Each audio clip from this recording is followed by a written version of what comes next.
Welcome.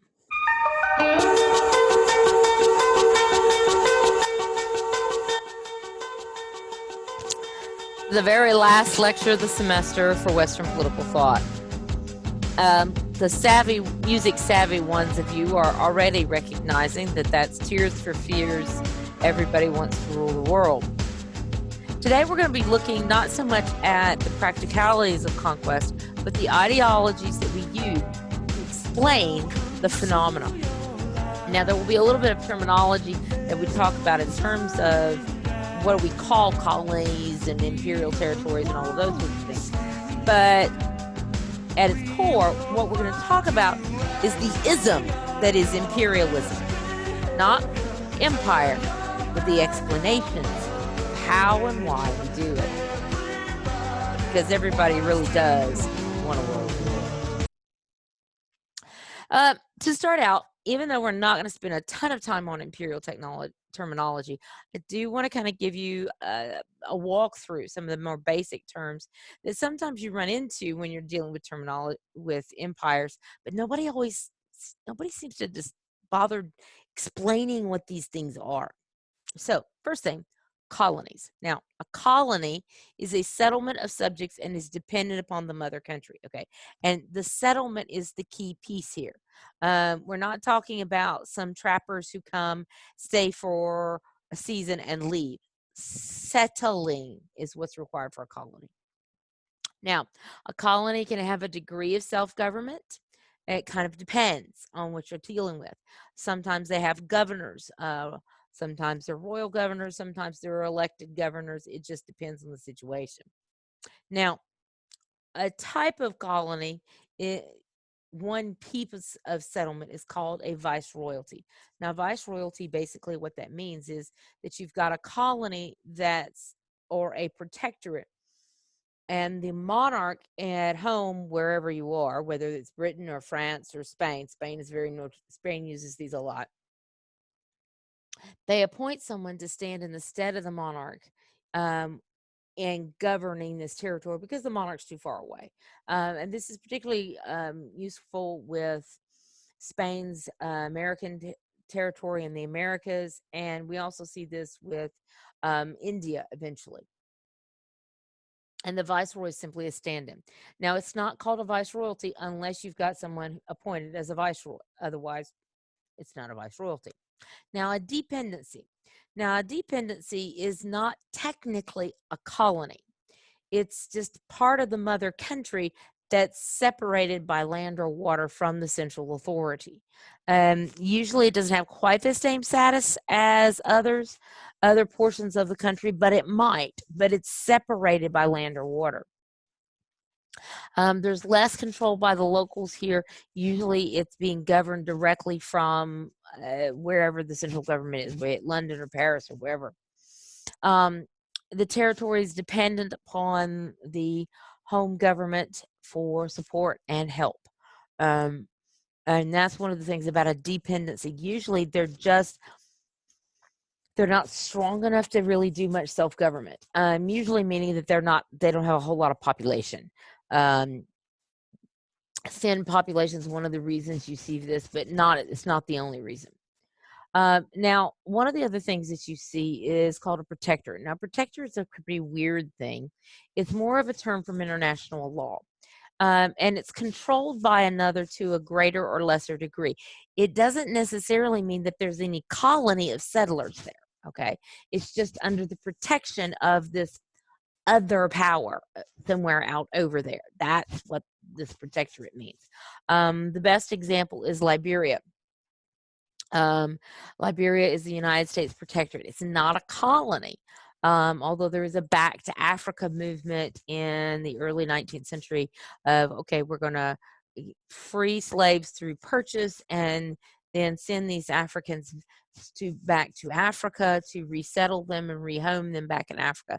And it doesn't really go very well because these people are several generations away from having been anywhere in the continent of Africa. So it's kind of a stilted mindset that doesn't really work very well. Now, a dominion is usually used within in reference to the British territories. The British Empire will have this thing called a dominion status. A dominion status simply means that you have complete home rule except for foreign policies about war. Other than that, and you're obligated to certain things about the crown, and the queen is still, or the king is still the head of that territory. But you have dominion status, and you have elections, and you have self governance in every other facet. Um, they're crown subjects. That means if the crown goes to war, you go to war, but you are completely self governing. It's an interesting kind of development. They use it in Canada for a while. It's used in Australia and New Zealand. It's used in South Africa. There was discussion of dominion status for India. Um, it never quite happens. India really wants independence, and so the halfway status of dominion never really works. To give you an idea here, you can see several of the dominions here. Like I said, Australia, New Zealand, South Africa, Canada. These will be dominion statuses. The one of the things about a dominion status is that it does reduce the cost of empire significantly, and that allows the British to still maintain the ties and the resources if necessary, but they're not committed to trying to maintain a military presence there. Now, a sphere of influence is a more tricky sort of thing. It means that this area is technically under its own rule, but it's so weak that it's being carved up by others. Or while it's not being carved up, other powers are creating circles on maps. Say, this is where I'm going to trade, and I'm going to have my influence here, and you're going to have yours over here. This is done a lot with China in the late 19th century. And what it usually means is that portion of country or that country will only have dealings with certain other pieces. We see this with the Iron Curtain in the post war world, um, that during the Cold War, those countries in the Iron Curtain are only supposed to have dealings with countries approved by Moscow and not by anybody else. And that's the key there. Okay. Now, empire has a very, very old thing. We've seen it a lot with Rome and some other things, and I'm not going to go into everything. But one of the things to keep in mind is some of the ideologies that surrounded imperialism really begin to take shape in Europe. Now, this is not to say that other people will conquer other people. The Mongols do this, the Chinese do this, Romans do this, the Incas do this, the Aztecs do this, the Assyrians do this. Most of them don't bother with some sort of economic or political theory to support it. The Europeans will. The 16th century and the 17th century are going to have very specific ideologies that help create empire. And the main one is this business of mercantilism. Mercantilism was an economic idea which took hold in terms of political policy of how they approached trade with other nations and how they approached the making of colonies. Um, they believed in that there was a finite amount of wealth, and with a finite amount of wealth, what that meant was that you could not allow anyone else to take a piece of your wealth. There was, as it were, one pie. And if I take part of your pie, then you don't have any more pie, or you have significantly less. There's no idea that there is separate pots of wealth. There's only one giant pot of wealth, and anything you have diminishes my part. Okay, that's the idea. That means that you have to have high tariffs so that there's no trading with other countries abroad. Now, this is not something that's an issue in the late Middle Ages when you see trade pick back up in the Middle Ages. It's not an issue in the early Renaissance either. Trade's just trade, and you have it. And it's really not until we get into the latter portion of the 1500s, latter 16th century, when this really begins to pick up in terms of mindset. Mercantilism also necessitates the founding of colonies once they know that there's territory to, take from other people and colonize in the New World.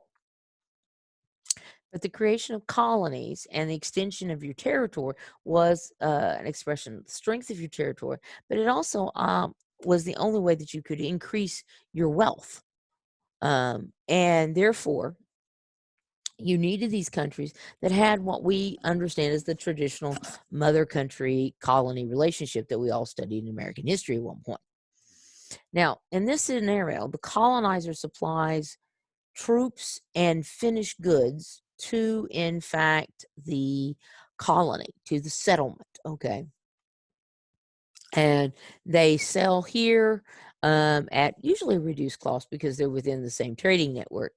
But this provides a ready-made market, but you can't let anybody else into that market. This is why you see trade wars in the 17th century between England and the Dutch, because of over shipping rights, over trading molasses and hats and a host of other things, because the Dutch want to trade with everybody, and the British don't yet agree with that concept of free trade. This is basically the concept, is that the mother country is going to receive from the colonies gold and silver, foodstuffs, and other raw materials. Then in return, the mother country will process those things and turn around and sell them back to the colony. Colonies provided raw materials, okay, and help the balance of trade be favorable to the mother country against all of these other competitors out there. Now, eventually, in the 1700s, we begin to see a changing view of wealth. That and capitalism changes the view of wealth. We see kind of the burgeoning ideas of this in the free market ideas of some of the Dutch thinkers like Hugo Grotius, but we also see it certainly in Adam Smith, who's going to talk about his Wealth of Nations.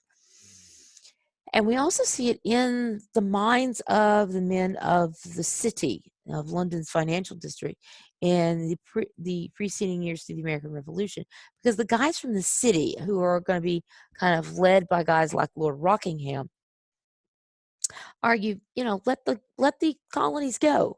If you let the colonies go, we'll make more trading from them than we've ever made with them as a colony, because we bear too much of the cost when they're an actual colony.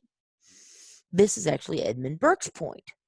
And by the way, they're right. Once we are independent, they make a whole lot more money off of us because than they ever did as while we were colonies. Because colonies can be expensive.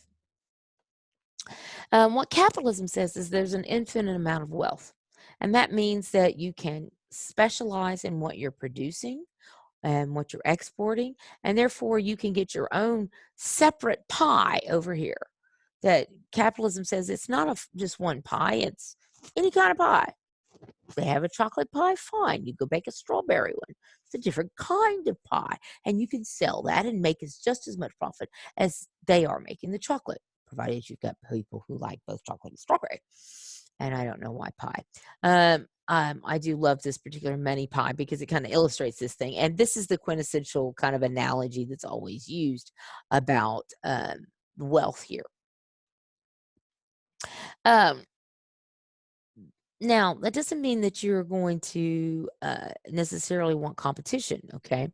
Britain's still not going to want competition from her colonies for her finished goods because that means they have more wealth that they can claim. But it also means that you can let other people trade with your colonies, or at least that's the idea the British are eventually going to come to. Now, in the modern way, um, one of the things that's interesting is that we get this concept of dependency theory that is regards to economic development and to imperialism, which is very much related to the concept of mercantilism, which is the reason I placed it here. Now, two theorists developed the pieces that comprise dependency theory simultaneously in the 1950s. Um, One of those is going to be the gentleman over here. This is going to be Raul Prebisch, who's an Argentine economist, and Hans Wolfgang Singer, who is German but immigrates to Britain and is raised in Britain and lives in Britain most of his life. And independently, they're going to come up with the same basic theory that trade was always against the primary source export countries. In other words, the argument that they're going to come up with is that there is a core of highly developed countries, and there's then a periphery who have the raw materials. And I'm going to show you a map here real quick of this because it makes more sense with a map. And the idea is that the core here is highly industrialized and is therefore going to make a whole lot more money than the periphery. Now, the periphery would be, in fact, these ones in yellow, which are always going to be on the periphery and therefore have been underdeveloped. And then the semi-periphery are those that are sort of doing in manufacturing and sort of not all at the same time. And then, well, the Stans in Eastern Europe don't really fit in the 1950s because they're communist. Communist countries didn't fit into this particular model because they're following a different kind of trajectory. And the idea behind this, particularly from Trebisius, is that the poorer nations provided a destination for obsolete technology, things left over by the core. And markets, they provided markets for wealthy nations, which is very much what mercantilism said. And that obviously you couldn't have the core if you didn't have the periphery. Okay. And the reason this works is because the first world nations have actively created the periphery to be dependent upon the core. Okay, so it's the core's fault that we're in the economic mess we're in, which is not always untrue. Okay, now they say it's not necessarily consciously, but this perpetuates the state of dependency and dependence through various policies and initiatives. And what's interesting is this is really the concept of mercantilism. It's just putting it in a different light. It's saying, well, this is a really bad thing you're doing because it's coming from the perspective of the settlers and those in the colonized areas versus those in the mother country. It's the same theory in reverse. Now, there are lots of policies that were developed in the 60s, 70s, 80s, and 90s to try and address some of these inequalities. Liberals or neoliberals were thought to want interventionist policies to correct this. We're going to send in aid and money and intervene in the economy, which is really interesting for guys who believe in kind of laissez-faire stuff. And then the neo-Marxists say that no, you don't need to intervene in the economy, you just need to command it. You don't need to here and there intermittently do this. You need to take over the economy and restructure it as a command economy, which is very much what you get in some in Latin American countries that do actually go communist. Now, not everybody agrees with either one of these guys and this dependency model or the Marxist model or the mercantilist model is very much the same. Walter Whitman Rostow is going to put through another theory about how countries develop and how this affects imperialism.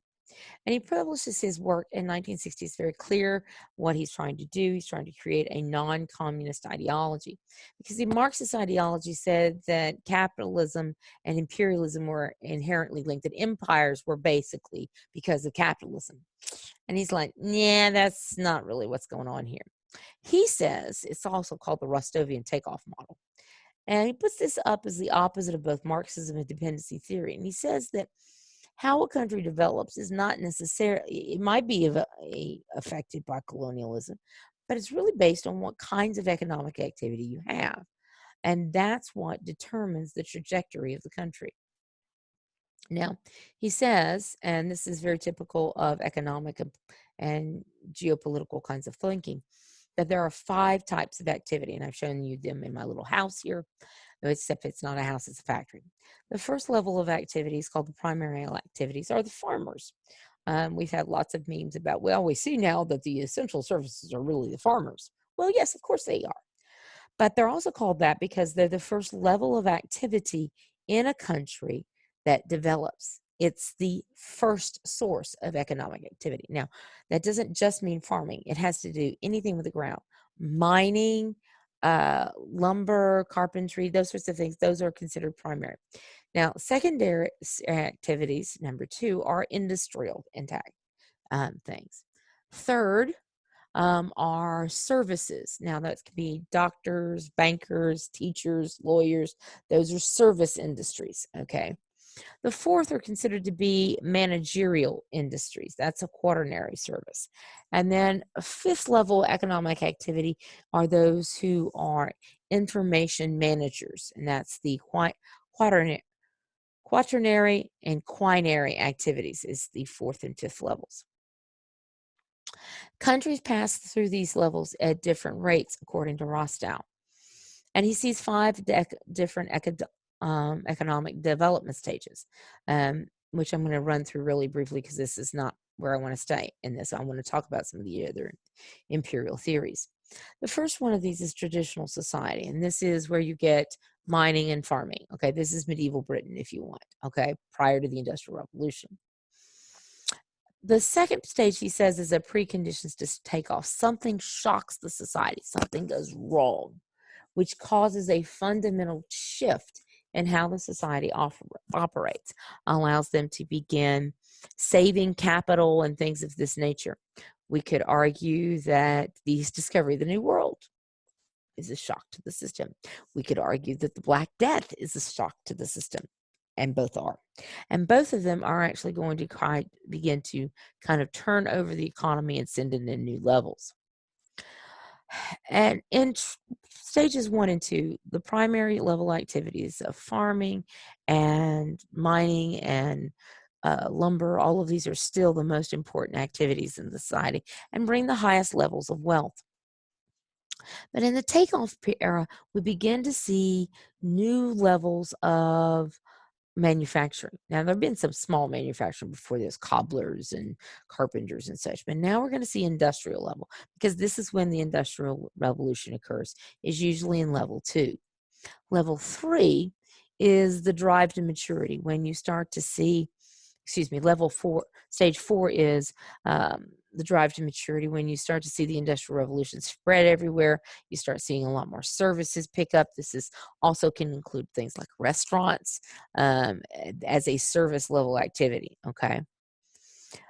Stage 5 is not in Rostow's original model in 1960. He adds this in about 1989.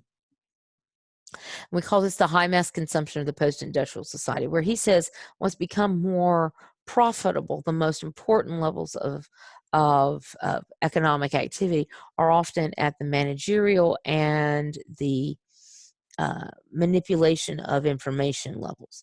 And certainly those are still very, very critical. Even in the midst of such shutdown, you still see lots of managers maneuvering things and making certain things move throughout the economy.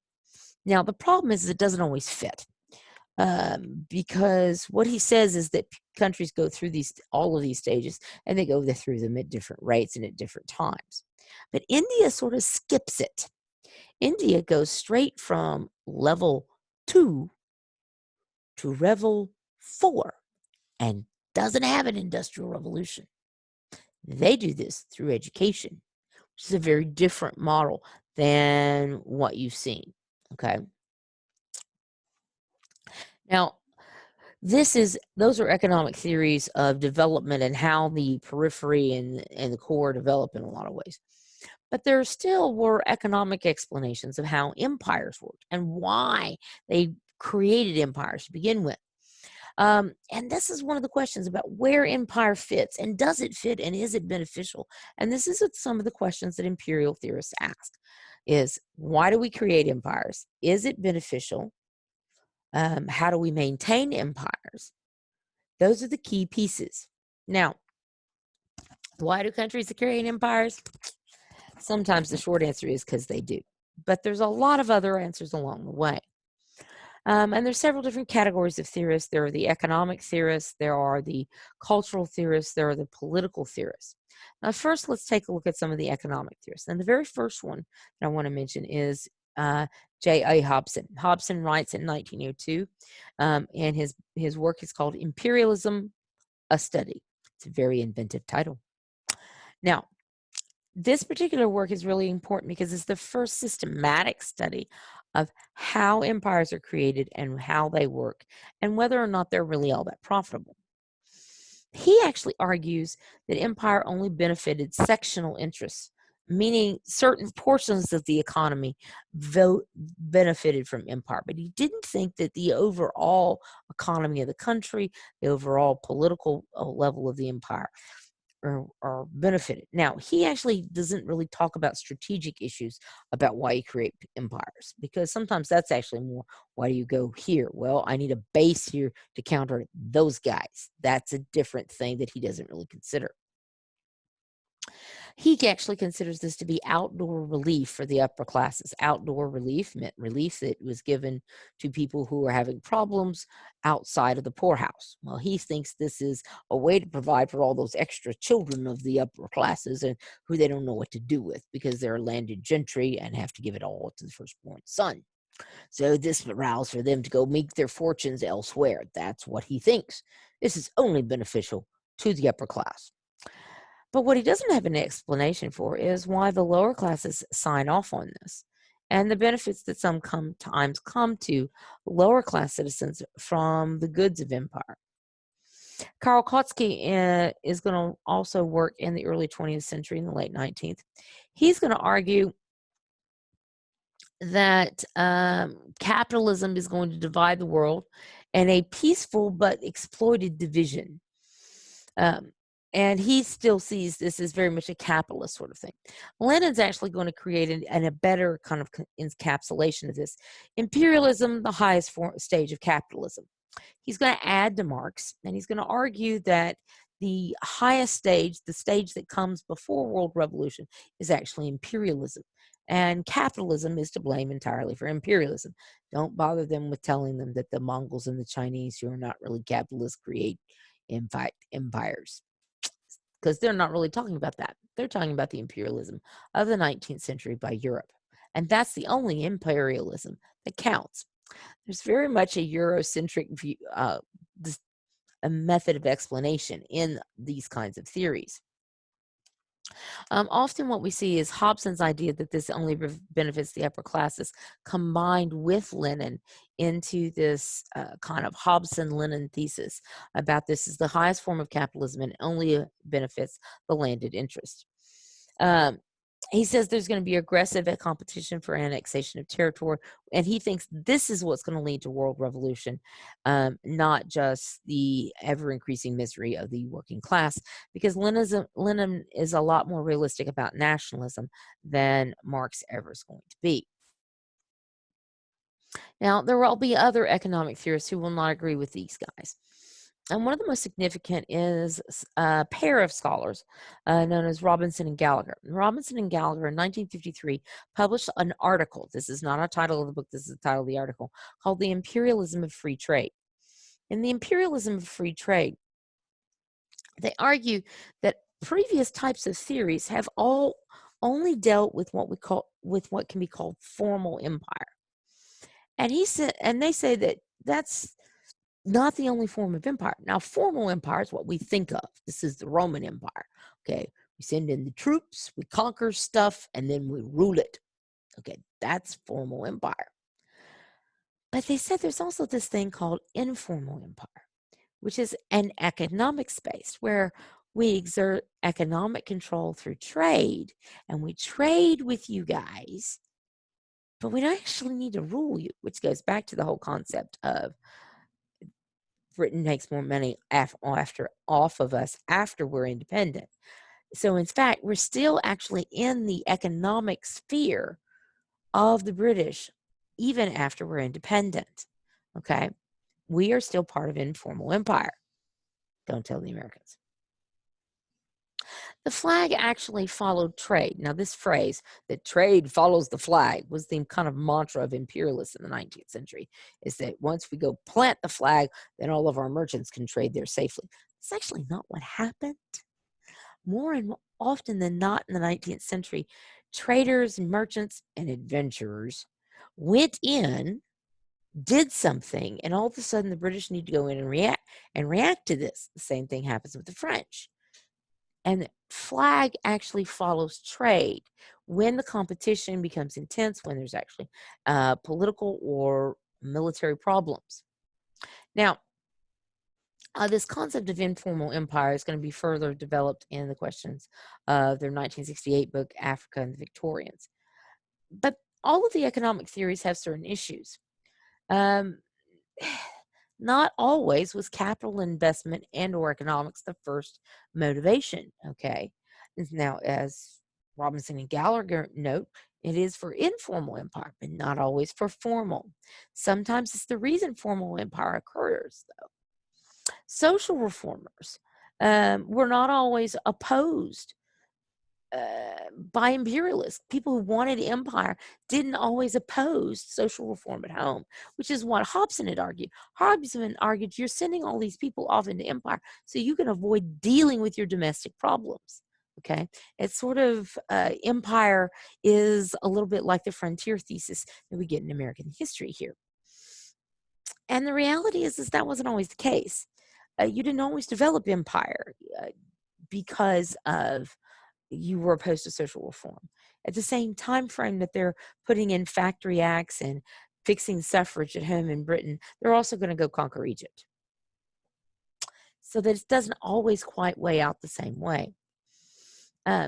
Quite frankly, Hobson and Lennon are both bad about not using particularly accurate economic data to draw their conclusions from. The Marxist argument said that all of this involves avoided solving problems at home. But social welfare did actually evolve simultaneously. And that creates a problem with some of the economic arguments. It doesn't create a problem with the economic argument of Robinson and Gallagher, but they're actually not arguing about why it develops. They're saying that there's more than one kind, and that's a different thing. And often what we see is that finance capital developed after empire, which leads us into some of the other possibilities of why empires occur. One of the other theorists about empire who writes in the early portion of the 20th century is Joseph Schumpeter, who we met in a previous video about some of the German philosophers. Joseph Schumpeter is going to write in 1919, and he's going to write a little pamphlet called Imperialism and the Social Classes. And he argues that there are certain portions of the economy who are vested in warlike interests. He thinks it's largely the elites, but he says there are also others. Those who are poor actually are invested in warlike enterprises because that's a way out of poverty for them, a quick and easy way. For a job and for 3 square meals a day, or at least 2. Food, room, board, clothing, covered in the military. So warlike enterprises are actually something that appeals both to the upper and to the lower classes, and even to the investments of the middle class. Not to everybody, but there were lots of vested interests that had a stake in this, and that's what helps lead to imperial expansion. He also argues that it's not just about economics. He thinks that this is a socioeconomic kind of explanation. He says that, yeah, some of that's true, but also we just go to war because sometimes we go to war because we're mad, because we're revengeful, because we want to go conquer the next hill. He says that's part of man's nature, and he's a little bit of a fatalist about mankind. He's not particularly flattering about us, and he thinks we just do this.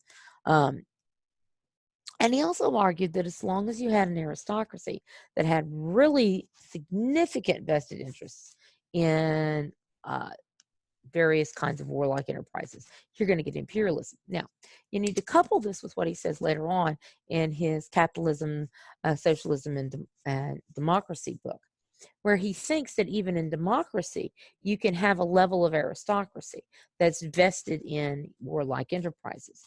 And so that he doesn't see democracy and imperialism as antithetical to one another. Now, the social Darwinists like Herbert Spencer believed that this was a biological imperative, that some nations had to become its superior, and that the struggles for survival was not just inherent in man, but was a biological necessity. And this reinforced kind of the racial social hierarchy ideas that were prevalent in the late 19th and early 20th centuries and culminate in the ideas of genocide in Nazi Germany. Now, Unfortunately, the reality is that social Darwinism was the primary mindset of most Europeans, but not just the Europeans. The Japanese will have the exact same mindset when they go out to conquer the rest of Asia.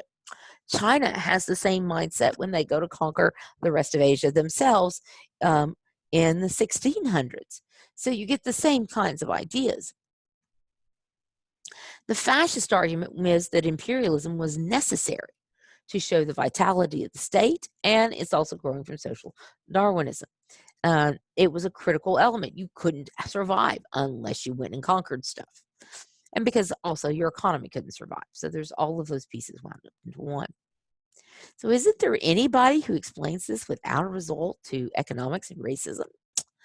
Well, yeah, Bernard Porter. Bernard Porter writes in the 1970s and 1980s, and Porter, in his book The Lion's Share, is going to argue that most countries use both informal and formal methods. That colonialism and the creation of empire is often defensive and based on circumstances. He's going to argue for more of a strategic kind of development.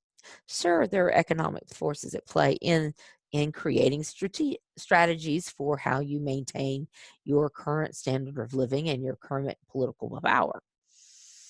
The Roosevelt corollary to the Monroe Doctrine falls into this idea of speak softly and carry a big stick.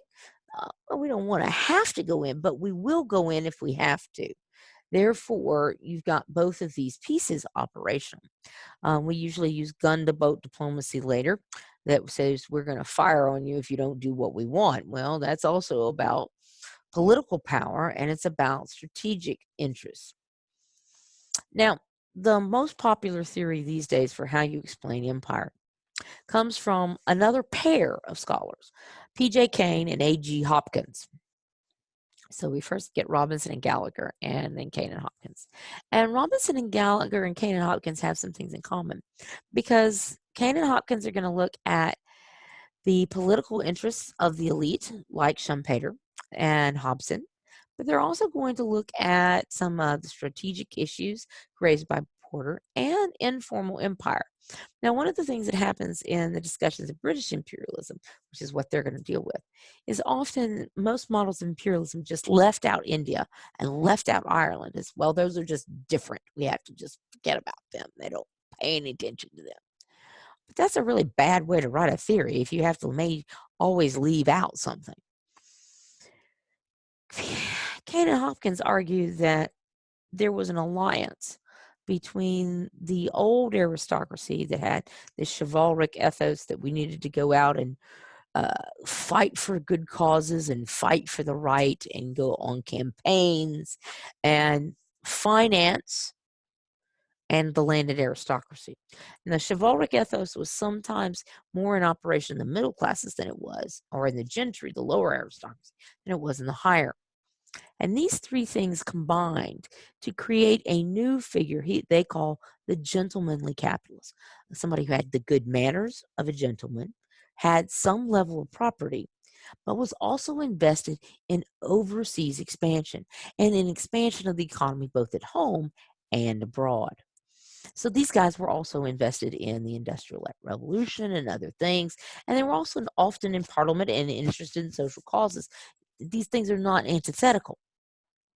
The goal was both profit and civilization that included both the formal and informal empire and actually worked in addressing where Britain, India fit really in terms of the British network. This idea said that, they pursued informal investments. Informal investments were better. This is the reason why for 250 years, India was not under the direct control of the British government. It was under the control of the Raj, who were under the control of gentlemanly capitalists. And so as long as they turned a profit, the British government was fine with it. But when things began to go wrong, then the government, at the prompting of those who have investments, those gentlemanly capitalists, would go in. In other words, what you get with Cain and Hopkins is kind of a fusion of all of these other pieces. So what do we come to at the end of how do we explain imperialism? Imperialism usually involves some level of believing you're superior to somebody else. That's often, or that this is critical to your survival, whether would that be strategic or economic. Okay. And certainly those elements actually work even in the ancient world. This is why the gentlemanly capitalist idea is so kind of intriguing, because it says it's not one or the other, it's both. It's both of these things.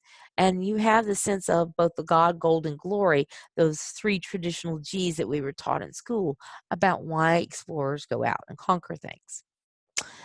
Well, I hope this has been helpful in trying to conceive of imperialism and empires and how they operate and some of the theories that are out there.